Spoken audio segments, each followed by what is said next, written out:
Olá, para você que acompanha a Gazeta do Povo, eu sou a Rossana Bittencourt e esse é o podcast 15 Minutos, em que você fica bem informado com os comentários do Frederico Juncker, que está aqui ao meu lado. Fred, bem-vindo. Olá, Rossana, e olá os amigos da Gazeta do Povo. Fred, então agora as sanções da Lei Magnitsky se estenderam à família do ministro Alexandre de Moraes, agora a esposa dele também foi sancionada. Pois é, Rossana, tivemos essa novidade na segunda-feira. O governo americano publicou uma nova lista de sancionados, daqueles indivíduos sancionados nos termos da Lei Magnitsky, em que constam o nome tanto da esposa do ministro Alexandre de Moraes, quanto de um instituto chamado Instituto Lex, que é uma empresa que foi criada pelo ministro e que depois, cuja propriedade foi transferida para sua esposa e para os seus 3 filhos, uma empresa que havia sido criada no ano 2000. Uma empresa que, a princípio, se destinava a cursinho para concursos públicos e que, ao longo do tempo, acabou mudando a sua destinação e funcionando como uma holding patrimonial do ministro, em que ele reúne ali todos os seus bens e ativos e administra a sua vida patrimonial por meio desse instituto. Quando nós falamos das sanções da Lei Magnitsky, que são sanções aplicadas pelo governo americano para indivíduos ou entidades que o governo reconhece como graves violadores, abusadores de direitos humanos ou indivíduos ou entidades envolvidos em substantiva corrupção, você tem lá a publicação dessa lista por meio do Departamento de Tesouro americano, ou FEC, Escritório de Controle de Ativos Estrangeiros, em que, uma vez inserido o nome do indivíduo ou da entidade nessa lista, essas sanções passam a ser aplicadas às sanções ditas primárias. O que são essas sanções, basicamente? O congelamento de ativos de todo e qualquer bem, patrimônio que essa pessoa, indivíduo ou entidades sancionados tenham em território americano ou sob o controle de empresas americanas, no caso, por exemplo, de instituições financeiras. Você tem também a questão da proibição de que indivíduos ou entidades americanas façam qualquer tipo de transação com esses indivíduos e entidades sancionados, no caso de uma relação financeira, comercial, contratual, e também a questão do cancelamento dos vistos desses indivíduos que ficam impedidos de ingressar em território americano. Essa sanção havia sido aplicada contra o ministro Alexandre de Moraes em julho desse ano, e agora o governo americano, até com base em declarações recentes de várias autoridades públicas americanas, na semana passada, quando do julgamento do ex-presidente Jair Bolsonaro, o secretário de Estado americano Marco Rubio anunciou que novas sanções seriam aplicadas contra o Brasil e contra autoridades brasileiras. O próprio vice-secretário de Estado, Christopher Landau, deu declaração no mesmo sentido e dentro desse pacote que seria anunciado se insere essa sanção aplicada agora contra a esposa do ministro Alexandre de Moraes e contra o Instituto Lex. E qual que é o intuito dessa extensão das sanções aplicadas tanto à esposa quanto a essa entidade, nos termos da Lei Magnitsky, como entidade, a pessoa jurídica, Instituto Lex? Justamente porque o governo americano, para tornar efetiva as sanções, essas sanções primárias, ele busca eventualmente, se ele descobre que tem indivíduos ou entidades auxiliando de qualquer maneira aquele indivíduo sancionado, para contornar as sanções, como é o caso do que o governo americano, o que ele identificou? Que tanto o ministro Alexandre de Moraes estaria se valendo eventualmente de contas bancárias em nome da sua esposa e dessas contas de titularidade do Instituto Lex para fugir à aplicação das sanções da Lei Magnitsky. Tivemos, inclusive, no início desse mês, a publicação de uma notícia envolvendo o Instituto Lex. O ministro Alexandre de Moraes teria adquirido uma mansão no Lago Sul, em Brasília, pelo valor de 12 milhões de reais, e essa mansão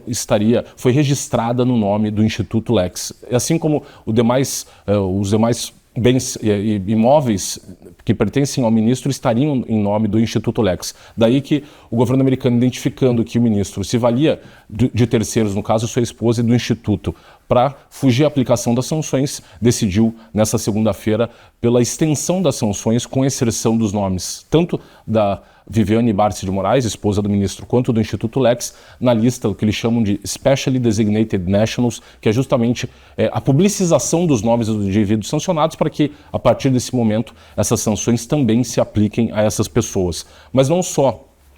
a esposa do ministro foi sancionada, o governo americano também, por meio da agência de notícias Reuters, publicou que o advogado-geral da União, Jorge Messias, teve o seu visto cancelado, assim como outras 5 autoridades judiciais brasileiras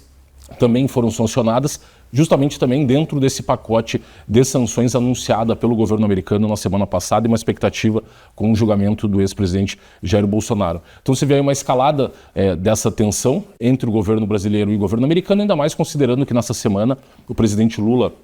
fará um discurso na Assembleia Geral da ONU, ele que tradicionalmente o Brasil é o primeiro a discursar nas Assembleias Gerais da ONU, até por uma questão, quando da fundação da ONU, a pessoa que presidiu foi um brasileiro, Oswaldo Aranha, e a partir dali se estabeleceu a tradição de que todo ano, na Assembleia Geral, o Brasil é o primeiro país a discursar e na sequência haverá aí o discurso por parte do presidente Donald Trump. Até inclusive uma expectativa de qual o tom que será adotado pelo presidente Lula em decorrência dessas novas sanções aplicadas pelo governo americano às autoridades públicas brasileiras, Rosana. Bom, e a gente vê, né, que o governo dos Estados Unidos está sempre de olho aqui no Brasil, especialmente nesse momento, e ainda mais nessa semana, né, já que Lula já está nos Estados Unidos para fazer esse discurso de abertura, então nessa terça-feira, está todo mundo na expectativa, mas a gente sabe que também eles continuam de olho por aqui, porque o ministro Gilmar Mendes, né, Fred, também se manifestou acerca das manifestações que aconteceram por todo o Brasil no último fim de semana, e o secretário americano, então, de Donald Trump, também se manifestou sobre a manifestação de Gilmar Mendes. Pois é, Rosana, você viu? O Supremo Tribunal Federal, especialmente esse órgão de cúpula do Poder Judiciário, se encontra no centro dessas tensões entre o Brasil e os Estados Unidos. Muitas das sanções aplicadas, já quando o Trump lá atrás anunciou o tarifaço contra os produtos brasileiros, ele enuncia ali, logo no início, primeiro o que o governo americano identifica como um processo de caça às bruxas contra o ex-presidente Jair Bolsonaro e seus apoiadores, mas também aquela questão sensível envolvendo as empresas de redes sociais americanas, as Big Tech, que receberam uma série de ordens de censura secretas e ilegais vindas do gabinete do ministro Alexandre de Moraes, que buscava produzir o que a gente chama de efeitos extraterritoriais. Eram empresas, no caso da Rumble, que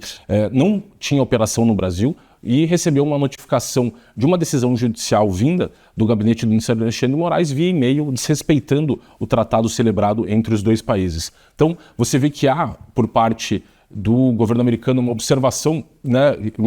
um monitoramento das atividades do Supremo Tribunal Federal, e ontem o ministro Gilmar Mendes fez uma manifestação em relação a essa série de manifestações que se realizou no Brasil todo, em que contou ali, inclusive, com a presença de uma série de artistas, e ele apontando o apoio a essas manifestações que tinham como mote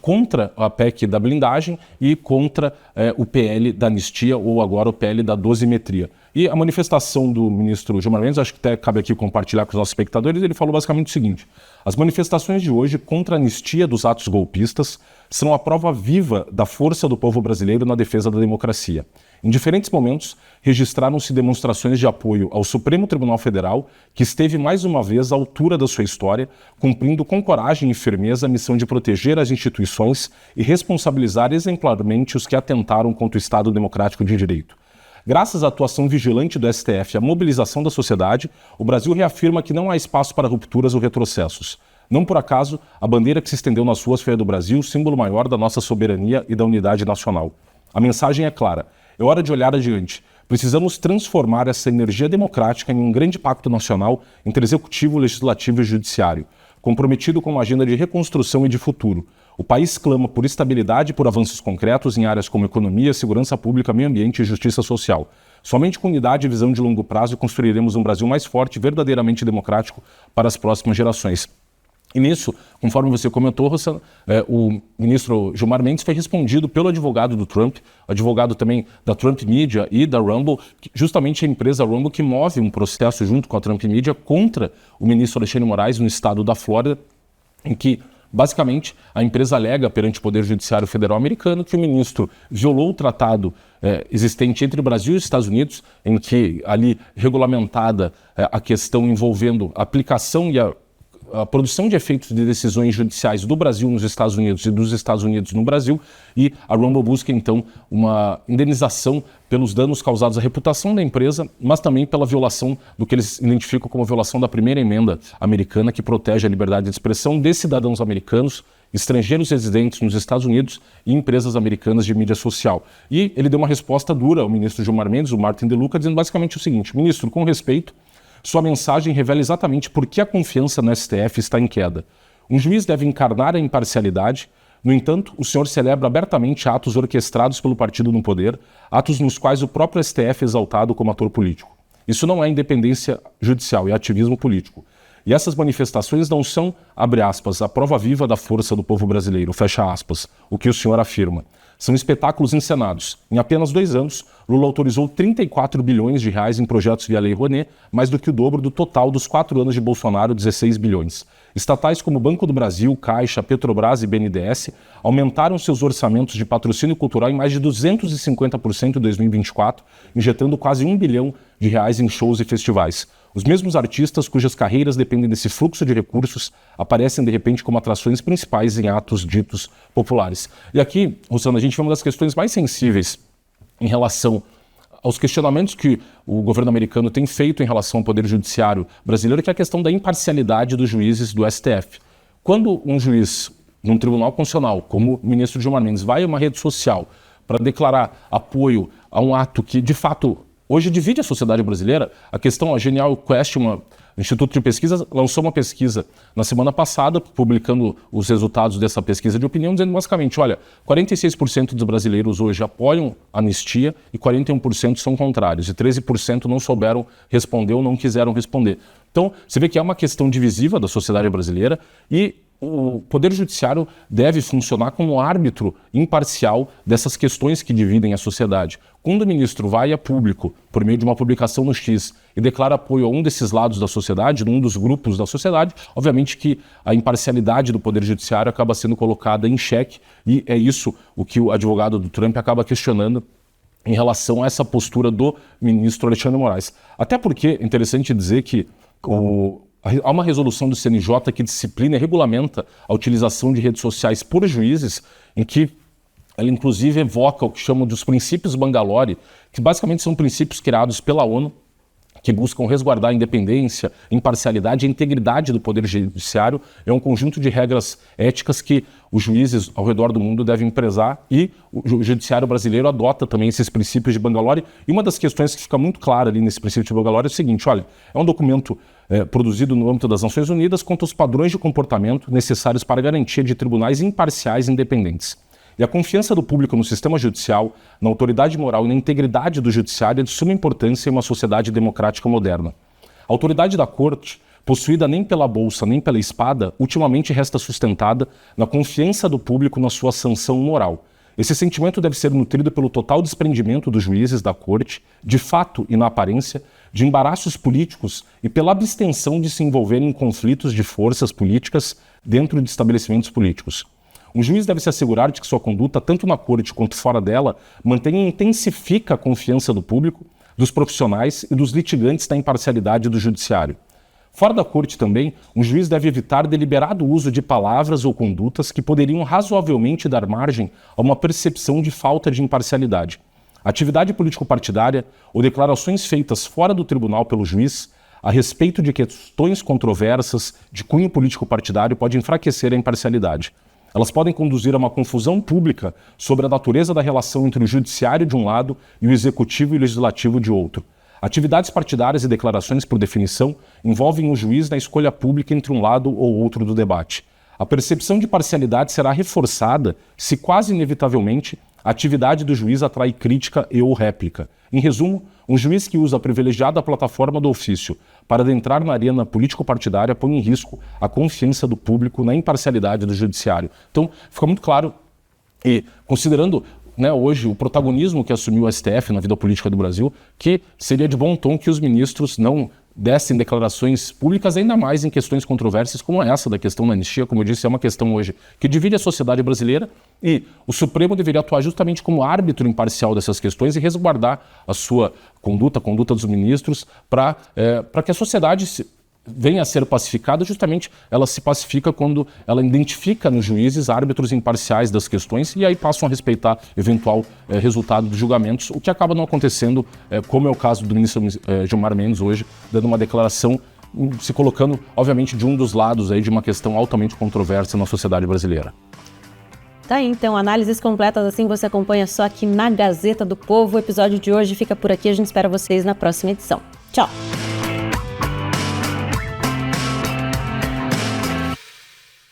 Olá, para você que acompanha a Gazeta do Povo, eu sou a Rossana Bittencourt e esse é o podcast 15 Minutos, em que você fica bem informado com os comentários do Frederico Juncker, que está aqui ao meu lado. Fred, bem-vindo. Olá, Rossana, e olá os amigos da Gazeta do Povo. Fred, tivemos então o discurso de abertura da Assembleia Geral da Organização das Nações Unidas. O Brasil sempre é o primeiro, a falar, todo mundo já está sabendo disso, e o presidente Lula falou então e teve um breve encontro com Donald Trump. E a promessa agora então, depois do discurso do Trump que vem em seguida, é que de fato esses dois líderes se encontrem para negociar sobre o tarifaço, né, Fred? Pois é, Rossana, tivemos o discurso do Lula, um discurso forte, num tom mais elevado do que o usual,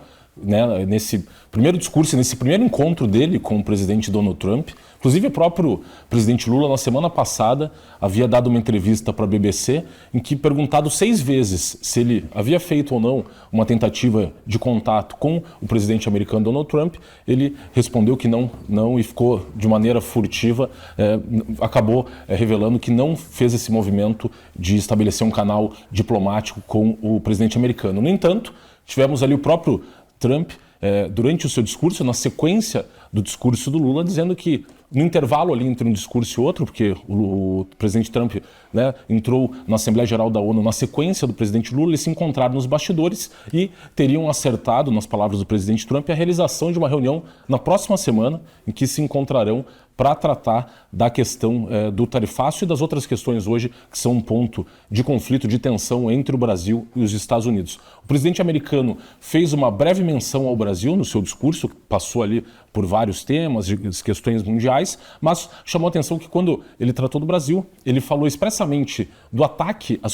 soberania americana na questão relativa às decisões do ministro Alexandre de Moraes, sem mencionar o nome do ministro, mas falando de que o judiciário brasileiro tem dado decisões judiciais que buscam produzir efeitos em território americano, como foi por tantas vezes analisado aqui no 15 Minutos, e ele faz menção expressa à questão da censura, ao ataque à liberdade de expressão de cidadãos americanos e empresas americanas, e falando do tarifaço imposto ao Brasil, que é um tarifaço alto em decorrência desse ponto central das relações dos dois países. Ele também menciona essa questão desse encontro, ele fala inclusive que tive um bom encontro com o presidente Lula nos bastidores, uma pessoa que eu gostei de conversar com ele brevemente, e ficamos então acertados de nos encontrarmos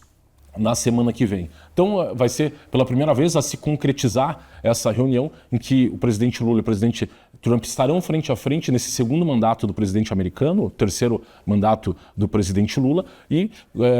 dos maiores países do mundo, o Brasil até o presente momento foi o único país que não teve aí uma reunião entre os dois chefes dos poderes executivos. Então uma expectativa muito grande para essa reunião e os termos do que será tratado entre os dois países. Em relação ao discurso do Lula, acho que alguns destaques que podemos fazer.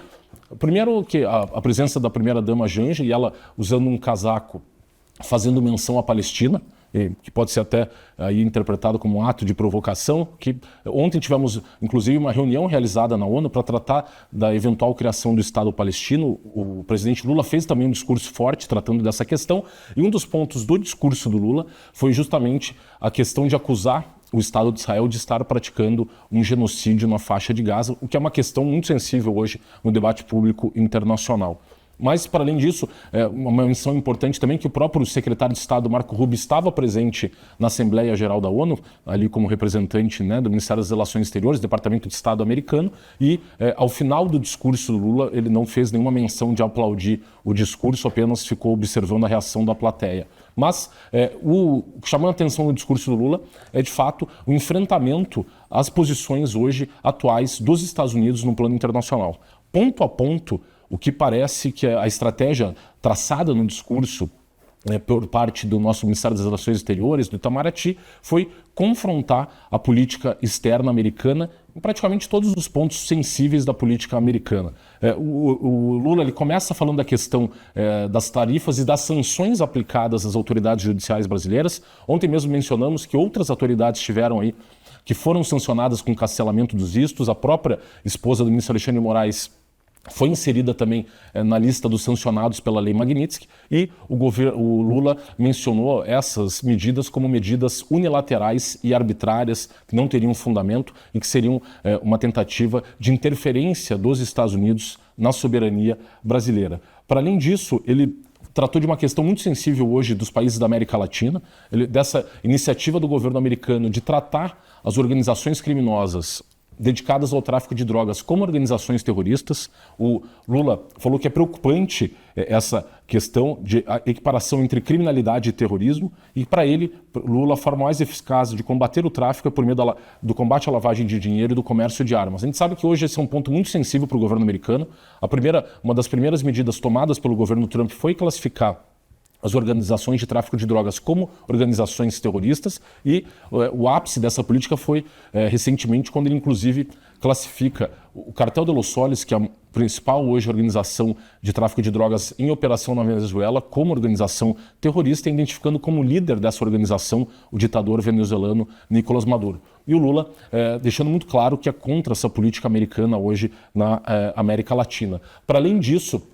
ele também faz uma defesa de Cuba e se colocando contra a classificação dos Estados Unidos de Cuba como um país que financia o terrorismo ao redor do mundo. Ele também fala isso, expressamente fala se colocando aí ao lado de Cuba. A própria Venezuela também, ele fala que era importante construir uma via de diálogo entre a Venezuela e os demais países da América Latina, e questiona a forma como os Estados Unidos têm atuado com a questão, como tratamos aqui também no 15 Minutos, essa questão do deslocamento de forças militares dos Estados Unidos para o Mar do Caribe Sul, inclusive com abate ali de embarcações dedicadas ao tráfico de drogas.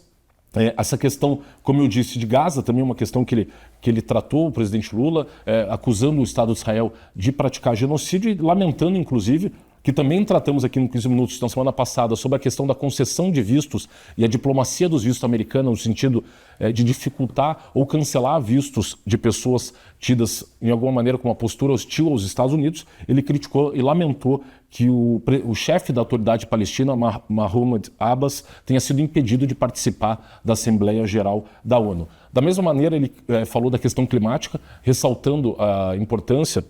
segundo ele, da realização do COP30, e essa a gente sabe que é uma questão sensível para o governo americano também. Um dos primeiros atos do governo Trump foi a saída do Acordo Climático de Paris. Para além disso, ele criticou a política tarifária americana, falando na necessidade de refundar a Organização Mundial de Comércio, estabelecer aí uma relação multilateral entre os países na questão comercial,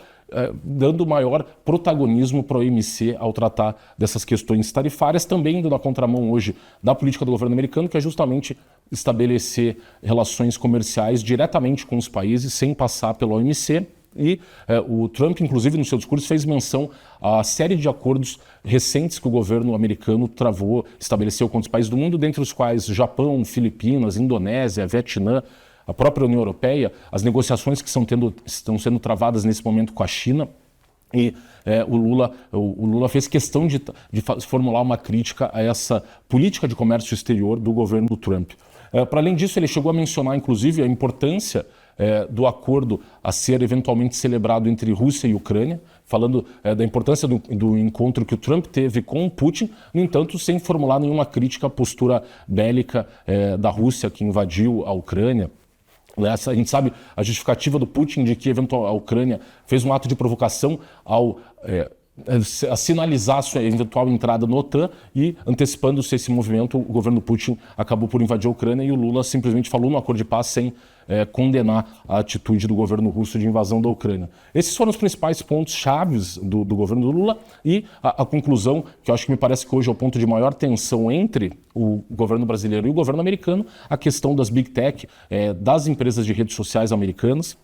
E o governo Lula falou da importância de regulamentação das redes sociais, frisou que uma regulamentação foi implementada recentemente pelo Congresso brasileiro. A gente sabe que teve aquela discussão toda acerca do PL da adultização, em que o Congresso acabou por aprovar um novo marco regulatório dessas questões envolvendo crianças e adolescentes, a utilização das redes sociais por crianças e adolescentes e a promoção de conteúdos impróprios para esses públicos nas redes sociais, mas o Lula no discurso não fez menção, por exemplo, à decisão do Supremo Tribunal Federal que declarou inconstitucional o artigo 19 do Marco Civil da Internet e que também estabeleceu aí um novo marco regulatório para as redes sociais. O Trump, ao longo do seu discurso, várias vezes fez menção à questão da liberdade de expressão e atuação dessas empresas de Big Tech ao redor do mundo, e os ataques que essas empresas têm sofrido com essa questão de decisões que buscam produzir efeitos extraterritoriais. Inclusive, uma questão sensível hoje, o próprio presidente do Comitê Judiciário da Câmara dos Deputados americana, Jim Jordan, tratou desse assunto falando que o Google, pela primeira vez, reconheceu que sofreu uma pressão por parte do governo Biden para censurar discursos políticos no YouTube e nas demais plataformas do Google, e que a própria legislação aprovada pela União Europeia, a Digital Services Act, também busca eventualmente remover conteúdo, mas com uma remoção de conteúdo para além do território europeu e que busca abranger com um conteúdo global, e que é uma das questões mais discutidas hoje pelos Estados Unidos em relação à limitação e remoção de conteúdos em plataformas de redes sociais ao redor do mundo, que essas eventuais remoções se limitem ao território dos países de onde promanam essas ordens e não eventualmente tenham uma tentativa aí de eficácia extraterritorial dessas decisões. Então, o que chama a atenção é que, sendo realizada essa reunião entre o Lula e o Trump, a dificuldade aí de estabelecer algum ponto em comum, porque o discurso do Lula, basicamente em todos os pontos, confrontou a política externa americana e as prioridades do governo americano ao redor do mundo, em basicamente todos os aspectos climáticos, questão do Estado de Israel, faixa de Gaza, a questão da atuação na América Latina, combate ao narcotráfico, acordos climáticos, em todas essas áreas, basicamente, o governo brasileiro se contrapôs ao governo americano num discurso cujo tom chamou a atenção pela dureza do Lula nesse discurso e pode ser interpretado pelos americanos como um eventual ato de provocação. A gente sempre espera, né, um comportamento um tanto controverso do Donald Trump, né, nesses ambientes públicos. Ele não respeita muito, né, a diplomacia ali, às vezes até meio mal educado com os convidados. Enfim, ele enfatizou muito, criticou muito a ONU também no discurso dele, né, inclusive a estrutura física foi debochado, né, ao falar da estrutura física ali do prédio, de uma reforma que ele teria participado também anos atrás. Mas o tom do presidente Lula foi muito pesado, né, Fred? Você disse, então, todos os pontos do discurso do Lula foram atacando as ações dos Estados Unidos, sem mencionar especificamente, diretamente, né, mas fazendo uma crítica a Washington, aos Estados Unidos. Mas, pelo menos, quando falou do Brasil, Trump, pelo menos publicamente, ele demonstrou um certo deboche, né, fez uma piada do encontro breve entre os dois, mas prometeu, então, uma reunião entre os dois líderes para... Você acha que, então, esse aceno que o Trump fez é um bom indício de que, de fato, eles podem conversar e resolver pelo menos alguma questão, e pelo menos o tarifaço, né? Eu acho que vai depender agora do governo brasileiro, né, se está disposto ou não a fazer essa reunião, porque o Lula, uma das coisas que ele mencionou é que ele, especialmente fazendo menção a uma reunião que o Trump, realizou com o presidente da África do Sul na Casa Branca, e que o próprio Trump apresentou um vídeo ali questionando uma questão de perseguição às minorias brancas na África do Sul, e um receio do Lula, dizendo isso, da dificuldade de estabelecer um diálogo com o Trump, que também poderia acontecer um episódio semelhante na Casa Branca, numa eventual reunião entre os dois. Então, me parece que esse aceno do Trump agora, então, ele estabeleceu e falou claramente que quer conversar com o Lula, que inclusive eles teriam marcado essa reunião. Então, fica agora, o Lula vinha negando que o governo americano quisesse conversar. Agora vai ficar esse impasse para ver, Lula vai estar disposto a conversar ou não, e eventualmente os dois se encontrando, em buscar um ponto em comum que me parece muito difícil, considerando especialmente o discurso do Lula, que em todas as posições ali se contrapôs ao posicionamento atual do governo americano em todas essas questões. Então, me parece que, estabelecido o diálogo, vai ser difícil achar algum ponto em comum, até porque também passa pela questão do julgamento do ex-presidente Bolsonaro, da questão do PL da anistia hoje, que essa é uma questão sensível para o governo americano. A própria essa sanção que veio tanto à esposa do ministro Alexandre de Moraes quanto aos demais agentes públicos brasileiros, o governo americano, por meio de vários oficiais, o secretário de Estado, o vice-secretário de Estado, o próprio secretário de Tesouro, Scott Bessent, que também estava aí participando da Assembleia Geral da ONU, ao lado do secretário de Estado, Marco Rubio, ficou muito claro que eles querem que o Brasil resolva essa questão, especialmente com esses processos judiciais e a forma como eles foram conduzidos, que o governo americano identifica como um processo de caça às bruxas. Tá, então essa foi a análise do 15 Minutos de hoje. A gente fica por aqui, espero vocês na próxima edição. E se você ainda não conhece, está só ouvindo o nosso podcast, a gente está em vídeo também no canal do YouTube da Gazeta do Povo. Acessa lá, se inscreve no nosso canal, curte nossos vídeos, que isso ajuda muito. Obrigada, até a próxima edição. Tchau!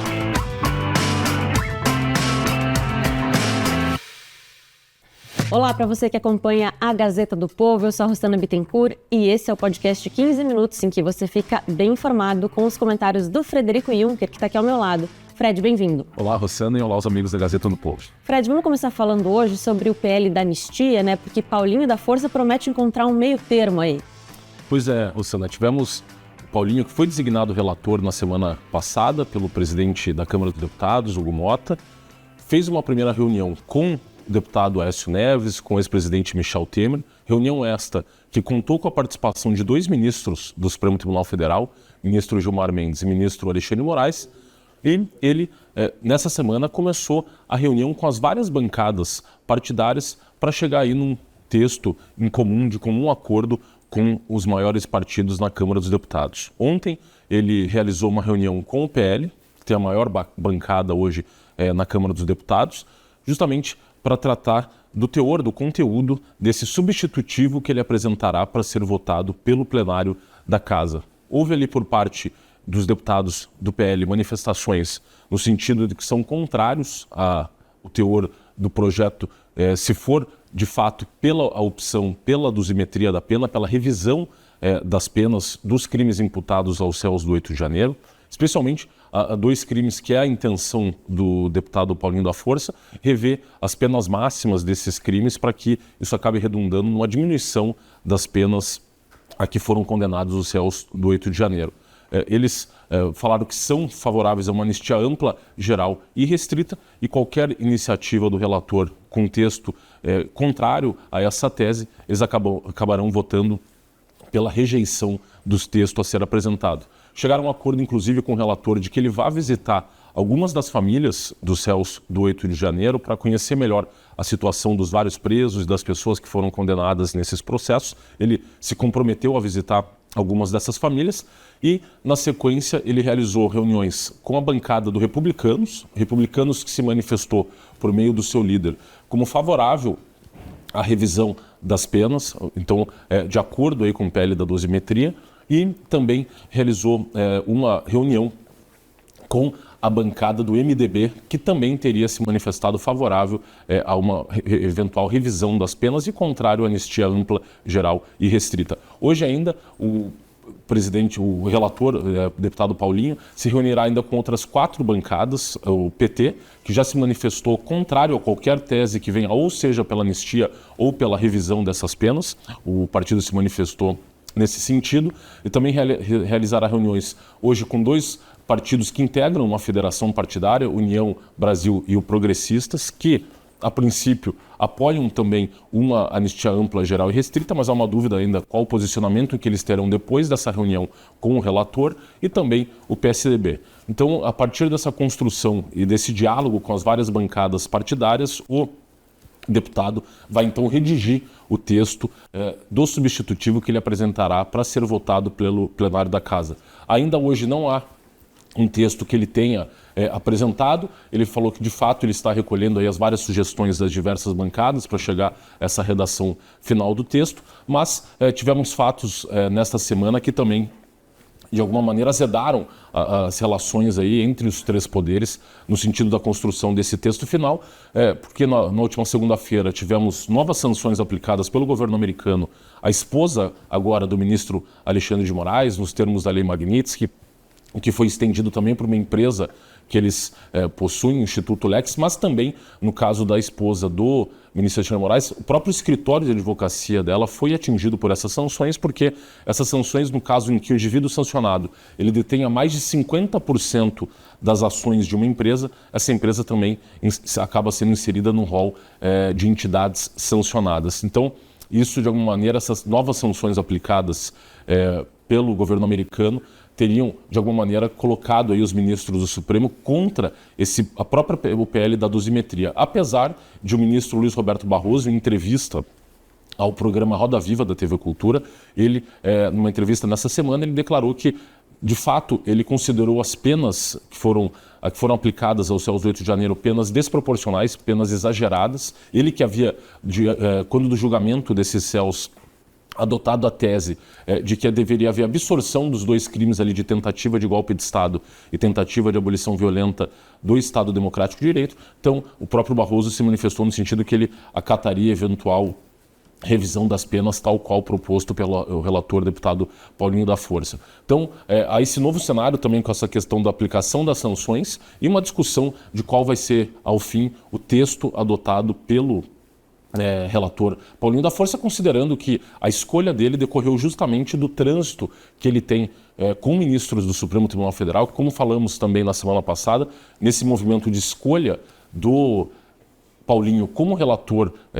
desse PL, há também uma sinalização do próprio presidente da Câmara, Hugo Mota, em relação aos ministros do Supremo Tribunal Federal. Porque, se vamos nos recordar aqui, quando foi votada ali a questão do decreto legislativo que derrubou o aumento do IOF, do Poder Executivo, que havia sido decretado o aumento pelo governo Lula, ele escolheu como relator naquele projeto de decreto legislativo o deputado federal do PL, do Rio Grande do Norte, o Coronel Crisóstomo, justamente para sinalizar que naquele caso específico seria uma vitória da oposição contra o governo Lula quando teve a votação da derrubada do aumento do IOF. E agora, essa escolha do Paulinho como relator do PL da anistia, o PL da dosimetria, você vê claramente uma sinalização do presidente da Casa em relação aos ministros do STF e, conforme vários dos próprios ministros disseram, eles seriam contrários a uma anistia ampla e geral e restrita, inclusive antecipando o eventual julgamento de constitucionalidade de um PL eventualmente aprovado na Câmara dos Deputados. Eles declararam que considerariam eventualmente um PL de uma anistia ampla, geral e restrita inconstitucional. Daí, inclusive, o próprio deputado Aécio Neves, que tem participado dessa articulação, ele também tem dito que, olha, nem vamos discutir eventual anistia ampla, geral e restrita, porque os ministros do Supremo anteciparam eventual juízo de inconstitucionalidade num PL com esse teor e, portanto, vamos aí pelo caminho de uma anistia light ou de uma mera dosimetria das penas. E, Fred, claro que a gente depende de muita negociação ainda, né, para esse texto sair, mas você acha que é possível incluir o ex-presidente Jair Bolsonaro nesse PL aí? Essa é uma das discussões e há hoje informações de bastidor de que eventual, mesmo revisão das penas, incluiria o ex-presidente Jair Bolsonaro, porque ali alcançaria todos os réus do 8 de janeiro, incluindo os réus da suposta trama golpista e dos vários núcleos que foram acusados pela Procuradoria-Geral da República. Há, inclusive, já uma elaboração de cálculos em que, no grau de alcance que esses réus seriam beneficiados com a sua redução de penas, e chegou-se ali que num cálculo de que, na eventualidade desse PL passar, ainda apesar de ainda estar sendo discutido o conteúdo desse PL, eventualmente o ex-presidente Jair Bolsonaro teria uma redução da pena que redundaria numa prisão domiciliar de aproximadamente 2 anos, com a questão de progressão de regime, eventualmente num regime fechado para o regime semiaberto. Então, essa discussão passa também pela inclusão do ex-presidente Jair Bolsonaro dentre os vários beneficiados. Até porque, considerando o aumento da pressão do governo americano sobre essa questão, o próprio presidente americano e outras autoridades, como o secretário de Estado Marco Rubio, o vice-secretário de Estado Christopher Landon, declararam que qualquer tratativa nesse aspecto deveria também incluir o ex-presidente Jair Bolsonaro, como eles deixaram claro para o governo americano, ele estaria sendo objeto de um processo de caça às bruxas. Bom, e o outro assunto, né, que a gente também já tratou aqui no 15 Minutos, mas que vale a gente retomar, é a possível reunião entre Lula e Trump, né? Esse encontro ficou marcado publicamente, vamos dizer assim, mas a gente sabe que o presidente Lula não tem intenção de se encontrar pessoalmente com Trump. Pois é, Rosana, tivemos essa Assembleia Geral da ONU ontem, em que o Lula discursou e, na sequência, o próprio presidente americano discursou. E, ao discursar, o Trump fez menção de que eles se cruzaram nos corredores da ONU e haviam combinado de se encontrarem para realizar uma reunião justamente para tratar da questão do tarifácio e das demais questões envolvendo hoje a relação entre o Brasil e os Estados Unidos. E, ao sair da Assembleia Geral da ONU ontem, por coincidência, o próprio ministro das Relações Exteriores do governo brasileiro, Mauro Vieira, deu uma entrevista à CNN Internacional e, questionado se, de fato, esse encontro será realizado ou não presencialmente, ele já antecipou que a agenda do Lula está cheia, não haverá possibilidade de um encontro presencial, porque o Lula já retorna para o Brasil nesta semana, e de que ficaria impossibilitado o encontro presencial entre os dois, mas que essa conversa poderia se realizar ou por telefone ou por videoconferência, até porque há por parte de integrantes do governo federal o receio de que eventualmente acontecesse um episódio semelhante ao que ocorreu com o presidente da Ucrânia, o Zelensky, quando ele se dirigiu à Casa Branca. Houve uma situação ali constrangedora entre o presidente americano, o vice-presidente americano J.D. Vance e o próprio Zelensky, ou um episódio que ocorreu com o presidente da África do Sul, que também ali no Salão Oval da Casa Branca, numa conversa, numa reunião com o Trump, acabou tendo expostas imagens ali de uma perseguição a fazendeiros na África do Sul, o que gerou um desconforto, a delegação da África do Sul na Casa Branca, e o governo Lula alega que eventualmente haveria por parte do Trump a intenção de humilhar publicamente o Lula e no sentido de evitar um constrangimento, essa conversa preferencialmente seria realizada ou por telefone ou por videoconferência, tal qual já antecipado pelo ministro das Relações Exteriores, Mauro Vieira. A questão agora é essa discussão que reiteradamente o Lula havia dito que não havia por parte do governo americano, de fato, uma iniciativa, uma vontade de diálogo entre os dois países, e que vários dos seus ministros haviam tentado conversar e estabelecer um diálogo com o secretário de Estado, ou com o próprio secretário de Comércio, Scott Bessent, e não estariam logrando êxito nessa tentativa, mas, inclusive uma entrevista na semana passada que foi concedida pelo Lula à BBC, a jornalista questionou 6 vezes se o Lula havia ou não telefonado para o presidente Trump, justamente para tentar estabelecer um diálogo. Ele falou que ele não havia tentado ligar, porque, de fato, o presidente americano não gostaria de conversar. Então, agora ficou claro que o Trump se propôs a uma conversa, deixou isso muito claro nesse discurso, na qual ele dedicou ali aproximadamente 2 minutos para tratar da relação entre o Brasil e os Estados Unidos, e agora fica essa pergunta aí em aberto se, de fato, será realizada na semana que vem essa conversa, mas já deixando claro o ministro das Relações Exteriores que será ou por telefone ou por videoconferência e não presencialmente, até como o presidente americano falou que seria o ideal que eles se encontrassem presencialmente, pudessem conversar ali para tratar e tentar resolver essa questão hoje e os vários pontos de tensão envolvendo a relação entre o Brasil e os Estados Unidos. E você acha que é possível, Fred, a gente chegar em algum acordo entre Lula e Trump na questão do tarifaço? Olha, eu acho muito difícil, considerando as questões que passam ali para além, e conforme o Trump já deixou claro algumas vezes, envolve não só uma questão de guerra comercial, guerra tarifária, até porque o Brasil é um dos únicos países que tem um déficit na balança comercial, na sua relação comercial com os Estados Unidos, é um dos poucos países que tem esse déficit na balança comercial, mas o governo americano deixou muito claro em várias das já comunicados oficiais feitos envolvendo essa questão Brasil e Estados Unidos, que a resolução dessa questão passa, eventualmente, pela aprovação, inclusive, de uma anistia ampla, geral e restrita em relação aos processos movidos contra o ex-presidente Jair Bolsonaro, seus apoiadores e os réus do 8 de janeiro, porque as autoridades americanas, no geral, reconhecem nesses processos uma semelhança aos processos que foram movidos contra o presidente americano quando ele deixa a presidência no seu primeiro mandato. Uma série de ações foram promovidas contra ele e contra seus principais apoiadores, inclusive envolvendo os eventos do 6 de janeiro nos Estados Unidos, que são muito similares aos eventos do 8 de janeiro no Brasil. Então, há esse entendimento por parte dos principais assessores do Trump, seja o Jason Miller, que é um dos principais conselheiros políticos do presidente, Peter Navarro, que é o seu conselheiro econômico, o próprio Christopher Landau, vice-secretário de Estado, e outros conselheiros do presidente, de que as situações do Trump e do Bolsonaro são muito semelhantes e que passaria ali um eventual acordo entre os dois países por uma anulação desses processos e por uma anistia ampla, geral e restrita. E, para além disso, conforme mencionado pelo próprio Trump ontem, na questão ali no discurso feito perante a Assembleia Geral da ONU, de que, para além dessa questão de uma perseguição judicial e de detenções arbitrárias, entre outras questões envolvendo o Poder Judiciário, a própria questão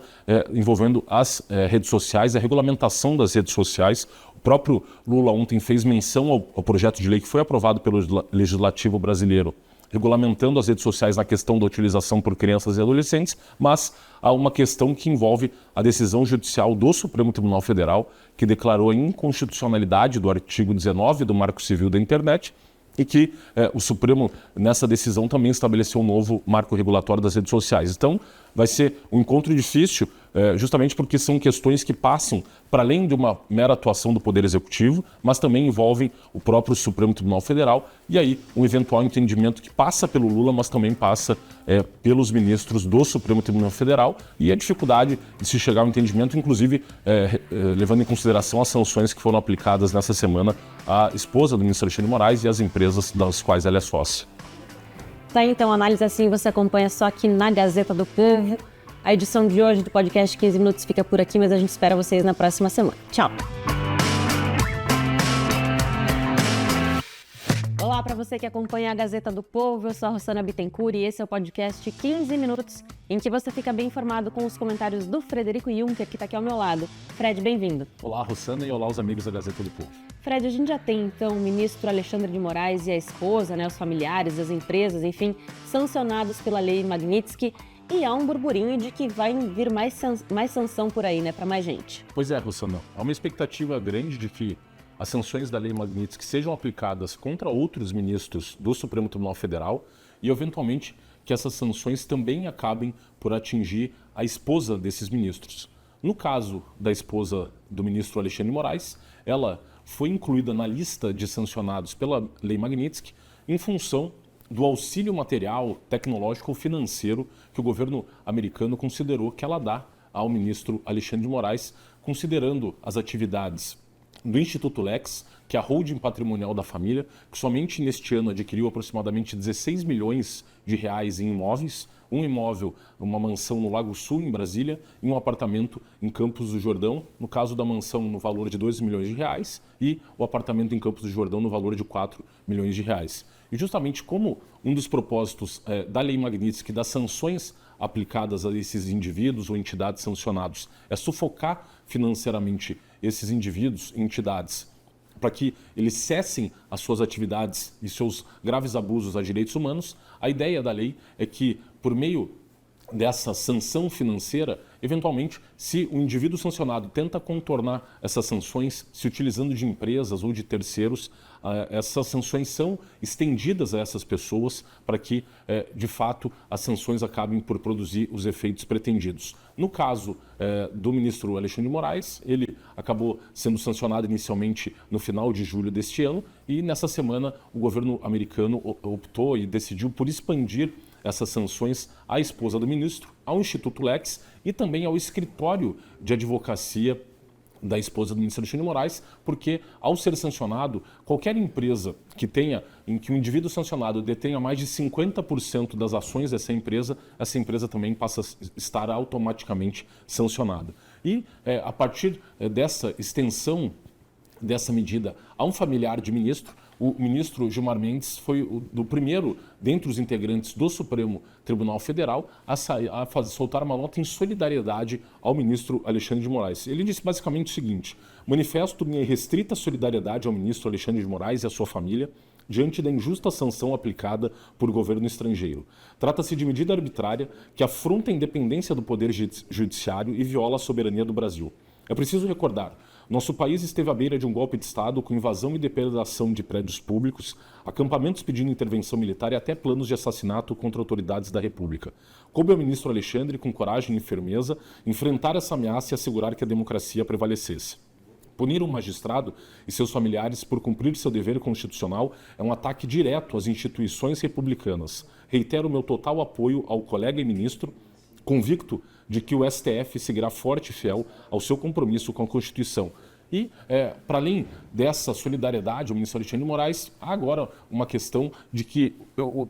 próprio ministro Gilmar Mendes venha a ser sancionado, nos termos da Lei Magnitsky, pelo papel que ele tem dentro hoje do Supremo Tribunal Federal. Ele que é o decano, que foi indicado em 2002 pelo ex-presidente Fernando Henrique Cardoso, é, dentre os ministros do Supremo, mais poderoso politicamente, com mais contatos em Brasília, e tem uma situação muito similar à do ministro Alexandre de Moraes. Por que isso? Porque ele também tem um instituto de direito público que fornece cursos de pós-graduação na área de direito e que também fundou uma faculdade de direito, por meio da qual ele exerce uma série de atividades. Inclusive, esse instituto ele teve na sua origem, na década de 90, como sócios, dois outros sócios, Inocêncio Mártires Coelho, que foi procurador-geral da República, e o Paulo Gonet, que é o atual procurador-geral da República. No entanto, esses dois sócios, ao longo do tempo, acabaram deixando a sociedade e hoje o titular, sócio principal dessa instituição é o filho do ministro Gilmar Mendes. Mas não só isso, a sua própria esposa também atua hoje num dos escritórios mais poderosos do Brasil, o escritório Sérgio Bermudes Advocacia, um escritório do Rio de Janeiro, que é famoso em Brasília pelo forte lobby político que exerce perante os tribunais superiores, e a esposa do ministro Gilmar Mendes, Guiomar Mendes, é uma das sócias, das principais sócias desse escritório.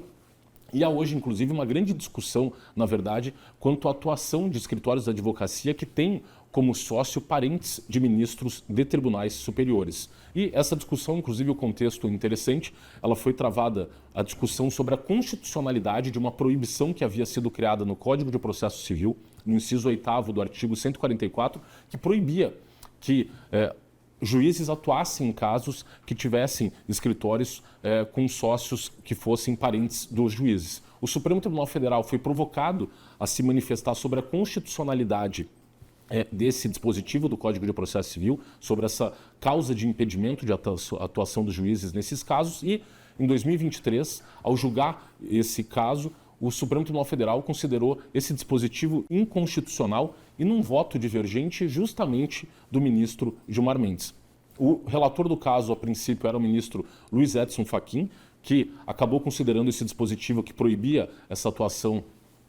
dos juízes em casos envolvendo escritórios de parentes constitucional. No entanto, o ministro Gilmar Mendes abriu essa divergência e hoje os juízes, especialmente ministros dos tribunais superiores, podem atuar em casos mesmo que eles tenham, os escritórios atuando nesses casos tenham parentes dos ministros como advogados, tal qual é o caso hoje do escritório Sérgio Bermudes, que tem a esposa do ministro Gilmar Mendes como uma das principais sócias. Essa é uma discussão que também passa por uma série de casos. Um dos casos que ficou famoso e que logo depois desse julgamento do Supremo, julgando essa norma inconstitucional, a JBS conseguiu anular a suspensão do pagamento de uma multa num acordo feito no âmbito da Operação Lava Jato, uma multa no valor de 10 bilhões de reais. No primeiro dia do recesso judiciário, em 2023, o ministro Dias Toffoli deu essa decisão suspendendo o pagamento dessa multa e, não por coincidência, a esposa do ministro Dias Toffoli foi contratada como advogada da JBS. Para além disso, hoje um caso muito famoso que está correndo em Brasília envolvendo a Incopa e o grupo Itaipava, da cervejaria Petrópolis, em que basicamente uma discussão societária travada e tem como um dos sócios esse grupo Petrópolis. Para quem não se recorda, esse grupo ficou famoso no âmbito da Operação Lava Jato, porque eles fizeram uma operação de lavagem de dinheiro para a empresa Odebrecht e descobriu-se basicamente que a Odebrecht tinha uma dificuldade de dinheiro físico para conseguir pagar a propina de políticos foram nesse escândalo revelado pela Operação Lava Jato. Então, basicamente, a Odebrecht pagava esse grupo Petrópolis fora do Brasil e como eles lidam com comércio de cervejas, vendendo essas bebidas em pequenos comércios, eles tinham bastante disponibilidade de cédulas em dinheiro e eles acabavam por ceder essas cédulas e a Odebrecht pagava esse dinheiro da propina via bancos fora do Brasil. Então essa empresa atuou, foi investigada essa atuação durante a Operação Lava Jato e o Grupo Petrópolis acabou sendo herdado nesse esquema de lavagem de dinheiro. E nessa disputa societária, apenas para ter noção, foram contratados aproximadamente 10 parentes de ministros de tribunais superiores para atuar nesse caso. Dentre eles a esposa do ministro Gilmar Mendes, a esposa do ministro Cristiano Zanin, 2 enteadas do ministro Gilmar Mendes, a filha do ministro Gilmar Mendes, a irmã do ministro Cássio Nunes e a esposa do ministro Alexandre de Moraes. Isso tem levado a muitos questionamentos, especialmente a questão justamente da imparcialidade desses juízes para atuar em casos que envolvam seus parentes. Tanto assim que nesse caso que eu comentei do STF, em que o Supremo julgou esse dispositivo do Código de Processo Civil inconstitucional, o voto do ministro Fachin deixa muito claro qual que é o problema da atuação dos juízes nesses casos que têm escritórios com parentes atuando. Ele falou o seguinte: olha, com efeito, conforme dispõe o Código Mundial de Conduta dos Magistrados, que um juiz deve considerar-se suspeito ou impedido de participar em qualquer caso em que não é habilitado a decidir o problema imparcialmente ou naqueles em que pode parecer a um observador sensato como não habilitado a decidir imparcialmente, tais como quando o juiz ou um membro da família do juiz tem um interesse econômico no resultado do problema em debate. À luz dessa regra, o Código de Processo Civil, em seu artigo 144, inciso 8º, nada mais fez do que presumir um ganho, econômico ou não, a um membro da família do juiz, materializado na vitória de cliente do escritório de advocacia. Embora o ganho possa muitas vezes ser indireto, um observador sensato, ou seja, uma pessoa justa e informada, que pode acreditar que o juiz não seja imparcial, recomendaria o afastamento do magistrado em casos como esse. É justo e razoável a presunção legalmente estabelecida de ganho econômico ou não nas causas em que o cliente do escritório de advocacia de parente do magistrado atue. Por isso, em casos tais, cabe ao magistrado e às partes cooperarem para a prestação da justiça íntegra, imparcial e independente. E, inclusive, Rosana, tem uma citação interessante de um banqueiro chamado Daniel Goldberg, que ele é um dos principais advogados do país no início dos anos 2000. Ele foi secretário de Direito Econômico no primeiro governo Lula, depois acabou migrando da área jurídica para a área econômica, se tornou um dos principais banqueiros de investimento do Brasil, em que recentemente ele deu uma declaração interessante falando sobre essa degradação da atuação do Poder Judiciário no país, especialmente nos tribunais superiores. Ele falou o seguinte, abre aspas, um tema que pouca gente discute hoje e é importante para o Brasil do ponto de vista da trajetória institucional e do investidor é uma deterioração do ambiente no judiciário. É um assunto super sensível, polêmico e capturado por agenda política. O que me preocupa, e não tenho problema de falar disso publicamente, é essa lógica nova e estranha, onde todo grande caso privado que vai para tribunais superiores precisa ter 12 escritórios de advocacia, 45 pareceristas, a torcida do Flamengo, a do Corinthians e a do Palmeiras tem opinião, e lidam com prestação jurisdicional como algo muito mais incerto e menos técnico do que eu vi no passado. O que eu acho que aconteceu nos últimos 5 anos no Brasil, em português claro, mas elegante, é que as leis melhoraram muito e os juízes pioraram bastante. Nesta batalha entre leis e juízes, os juízes vão ser sempre mais importantes na vida como ela é. Para o investidor e para o país, é uma preocupação importante desde produtividade, crescimento de crédito, formação bruta de capital fixo, aporte em infraestrutura de longo prazo, todas essas coisas. Então, ficou uma preocupação grande hoje, não só com essa atuação de escritórios de advocacia com parentes de ministros atuando perante os próprios tribunais onde esses parentes têm, né, os juízes atuando. Então, e essa questão hoje é sensível em relação a uma eventual sanção da Lei Magnitsky contra o ministro Gilmar Mendes, justamente que eventualmente a própria esposa dele acabe por ser atingida numa situação que se assemelha muito à atuação do ministro Alexandre de Moraes e da sua esposa Viviane Barsi de Moraes. Até porque, segundo uma própria reportagem publicada pela Gazeta do Povo, Rossana, o currículo da esposa do ministro Alexandre de Moraes, por exemplo, é um currículo que não tem uma qualificação jurídica muito grande, ela não era conhecida como uma grande advogada e, no entanto, obviamente, a partir do momento em que o marido dela chegou no Supremo Tribunal Federal e ela assume a titularidade do escritório, uma série de grandes clientes e grandes empresas começam a procurar o escritório da esposa do ministro. E isso também tem acontecido, conforme dito pelo próprio Daniel Goldberg, em outros casos de vulto e de quando grandes quantias econômicas são discutidas nesses casos judiciais que chegam aos tribunais superiores, esse alerta que fica em relação a uma deterioração institucional do país e com uma grande probabilidade que na hipótese dessa sanção da Lei Magnitsky ser aplicada ao ministro Gilmar Mendes, ela também será expandida à esposa do ministro por essa atuação que ela tem nesse escritório, Sérgio Bermudes, que tem muita força em Brasília. Quer dizer, a qualidade importa menos do que a influência, né, nesses casos.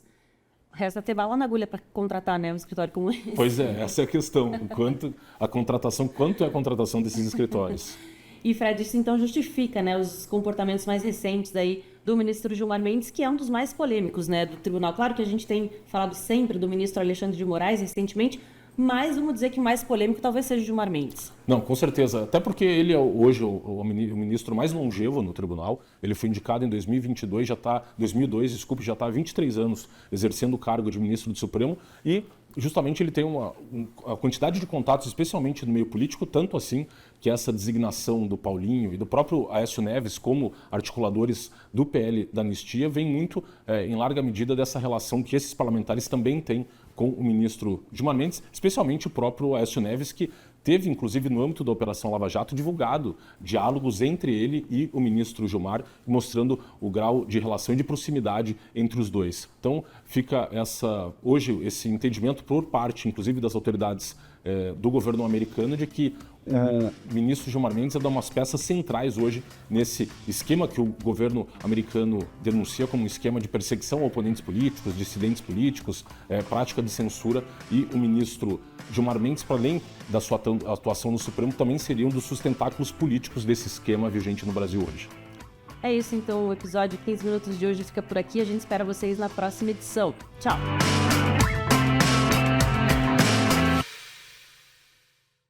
Olá para você que acompanha a Gazeta do Povo, eu sou a Rossana Bittencourt e esse é o podcast 15 Minutos, em que você fica bem informado com os comentários e análises do Frederico Juncker, que está aqui ao meu lado. Fred, bem-vindo. Olá, Rossana, e olá aos amigos da Gazeta do Povo. Fred, a gente continua falando sobre a Lei Magnitsky, né, as sanções que foram estendidas aí à família do ministro Alexandre de Moraes.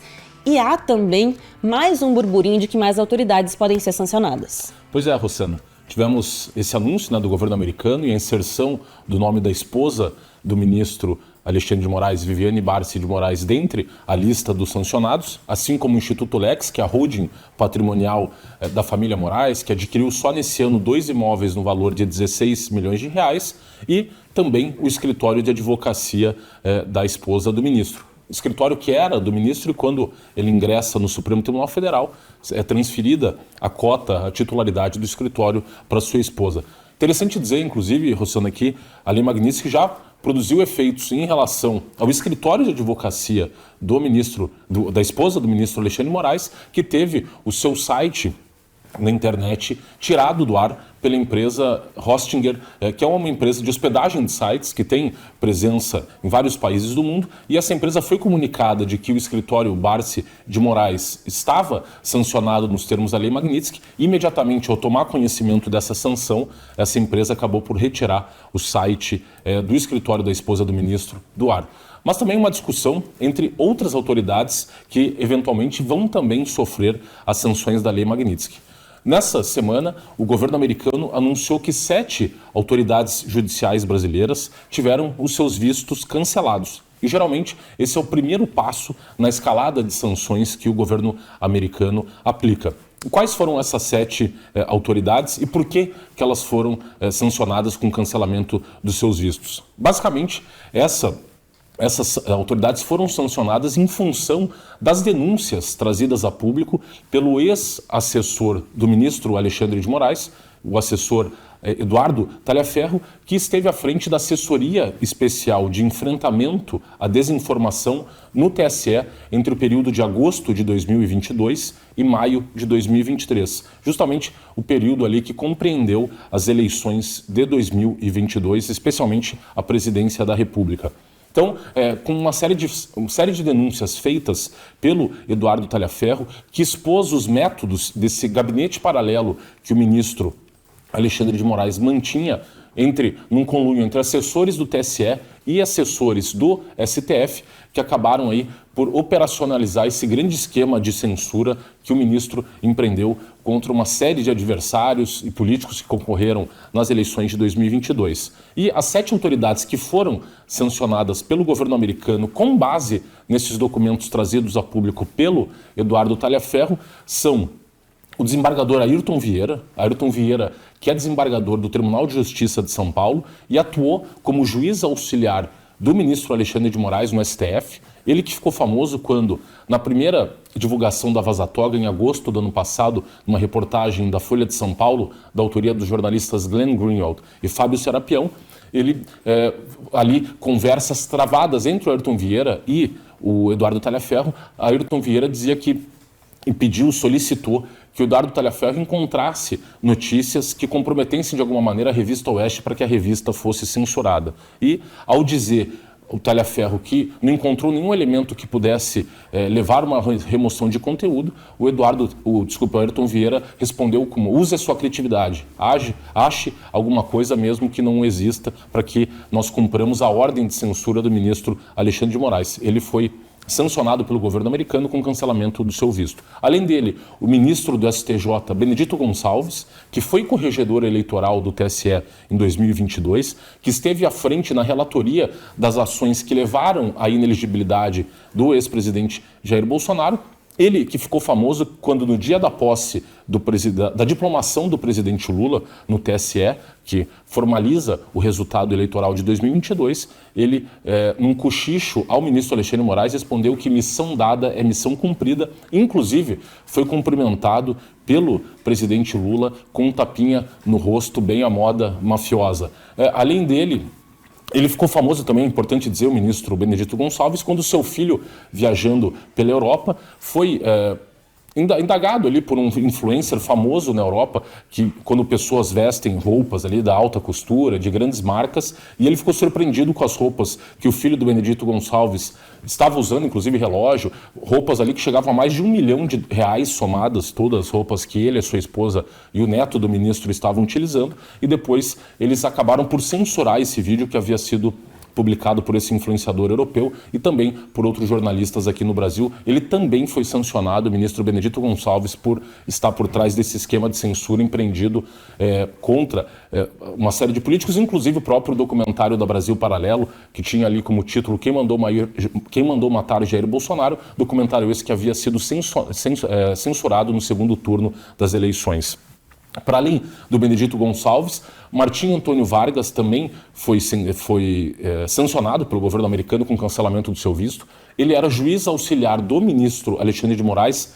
na presidência do TSE, ou seja, ele cumpria a mesma função que o Ayrton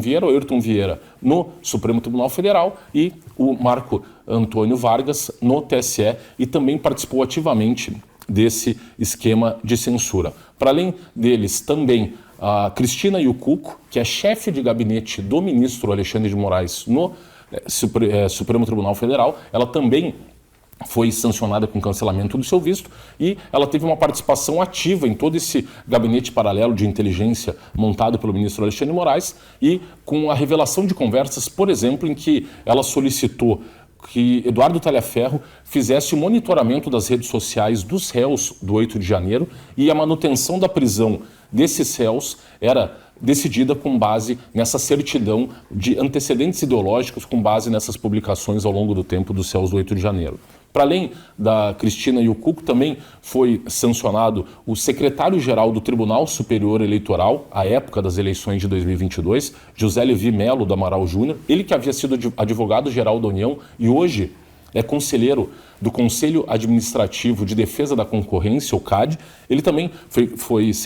sancionado pelo governo americano com cancelamento do seu visto,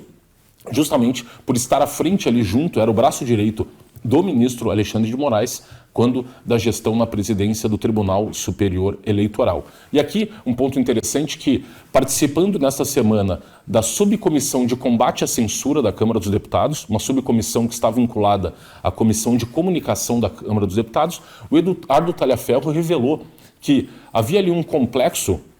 de censura dentro do TSE que contava com a participação de pessoas para além dessa assessoria especial de enfrentamento à desinformação, de outros servidores do TSE, de outras áreas do tribunal e inclusive de pessoas estranhas ao TSE. Um desses casos, uma das pessoas que comunicavam ordens de censura e indicavam perfis a serem censurados era o José Levi Melo Amaral Júnior, segundo Eduardo Talhaferro, mas para além dele, a senhora Gisele Siqueira, que era secretária de comunicação do TSE, ela que é nora da jornalista Miriam Leitão, casada com o filho da Miriam Leitão, Vladimir Neto, e hoje, inclusive, ela é secretária de comunicação do Supremo Tribunal Federal. À época das eleições, ela era secretária de comunicação do TSE e Eduardo Talhaferro comunicou que recebia uma série de ordens informais com esses perfis, com lista de perfis a serem censurados por parte da secretária de comunicação do TSE. Além dessas pessoas também, o Eduardo Talhaferro trouxe nessa semana um novo nome, Dario Durigan. Ele que à época das eleições era diretor de políticas públicas do WhatsApp e que também participava informalmente desse esquema de censura montado dentro do Tribunal Superior Eleitoral, comunicando ali eventuais perfis que pudessem ser censurados e que hoje, não por coincidência, ele é o secretário executivo do Ministério da Fazenda do ministro Fernando Haddad, é o braço direito do ministro Fernando Haddad no Ministério da Fazenda, número 2 do Ministério da Fazenda do governo Lula. Para além dessas pessoas, ele indica ainda que a secretária de Transporte do Tribunal Superior Eleitoral, também comunicava ao Eduardo Talhaferro sobre eventuais perfis a serem censurados. Então, você vê aí os nomes que foram trazidos a público nessa semana pelo Eduardo Talhaferro, que indicam justamente que, para além das estruturas montadas dentro do STF e do TSE para empreender essa censura de adversários políticos e críticos da atuação do ministro Alexandre de Moraes, havia ali a participação de terceiros, contava inclusive com alguns núcleos dentro de universidades, determinadas ONGs e agências de checagem de fato, que faziam uma participação nesse esquema de maneira informal. E o Eduardo Talhaferro, inclusive, denunciou nesta semana que grande parte dessa, quando havia as ordens de remoção de conteúdo, essas ordens de censura por parte do TSE, como o ministro Alexandre de Moraes queria que essas ordens fossem cumpridas de forma imediata, célere, muito rápida, eles desconsideravam, inclusive, os procedimentos formais ali do tribunal, comunicando os diretores dessas grandes empresas de redes sociais diretamente via WhatsApp para que eles dessem cumprimento imediato a essas ordens de censura. Mas para além já dessas autoridades que eu disse que foram sancionadas pelo governo americano nessa semana, também o próprio Jorge Messias, que é o atual advogado-geral da União, ele que, quando assumiu o cargo de advogado-geral da União, criou dentro da Advocacia Geral da União uma procuradoria especializada, Procuradoria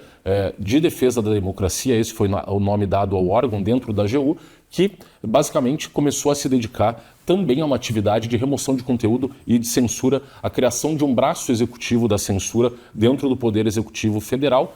Ele também foi sancionado pelo cancelamento do seu visto, dada essa atual atividade da AGU, que inclusive levou à promoção de uma ação civil pública, por exemplo, contra a Brasil Paralelo em relação ao documentário que a Brasil Paralelo havia feito discutindo algumas questões, aspectos da Lei Maria da Penha e que teve, inclusive, a ordem de remoção do conteúdo deferida pelo Poder Judiciário Federal. Então, Jorge Messias também, inclusive pela participação que ele teve no julgamento por parte do Supremo Tribunal Federal, que declarou inconstitucional o artigo 19 do Marco Civil da Internet e que, nessa decisão, o Supremo também criou aí um novo marco regulatório, que ficou conhecido também como Marco Regulatório da Censura. E, por último, dos 7 sancionados com o cancelamento de vistos nessa semana, tivemos o juiz Rafael Henrique Tamay Rocha, que é um juiz do Tribunal de Justiça de São Paulo, juiz concursado, que atuava como juiz auxiliar do ministro Alexandre de Moraes no STF e que conduziu grande parte da oitiva dos réus do 8 de janeiro. Inclusive ficou famosa uma audiência na qual ele presidiu a audiência na oitiva do réu Felipe Martins, que foi assessor do ex-presidente Bolsonaro, assessor especial de assuntos internacionais, cuja prisão foi decretada com base num documento falso inserido no sistema migratório dos Estados Unidos, que levou à sua prisão. Ele ficou 6 meses preso, foi confinado numa solitária por 10 dias e esse juiz Rafael Tamay Rocha teve ali uma postura bem rude com o réu Felipe Martins e essas imagens acabaram aí ganhando bastante destaque e foram bem polêmicas. Ele também foi cancelado e interessante dizer que nesta semana ele pediu o afastamento das suas funções como juiz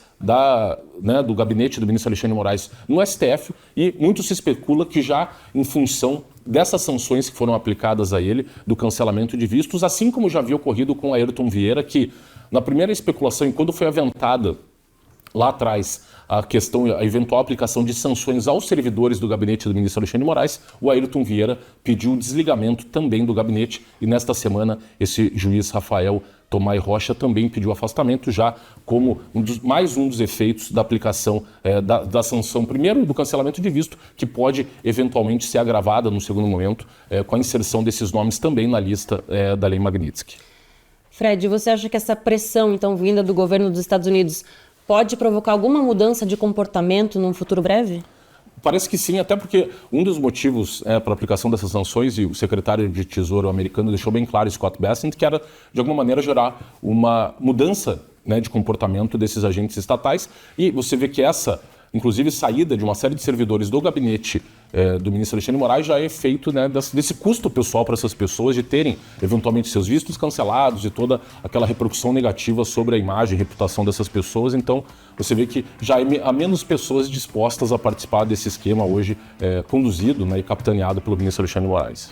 É isso, então a gente vê, aguarda o que vem pela frente aí. A análise do 15 Minutos de hoje fica por aqui. A gente espera vocês na próxima edição do programa. Tchau! Temos uma conquista importante para compartilhar. A Gazeta do Povo está entre os 10 melhores canais de política do Brasil no Prêmio IBEST 2025. Esse reconhecimento é resultado da confiança de quem nos acompanha todos os dias. Agora queremos dar o próximo passo, chegar ao top 3. E para isso precisamos do seu voto. É rápido, fácil e faz toda a diferença. Clique no link e participe.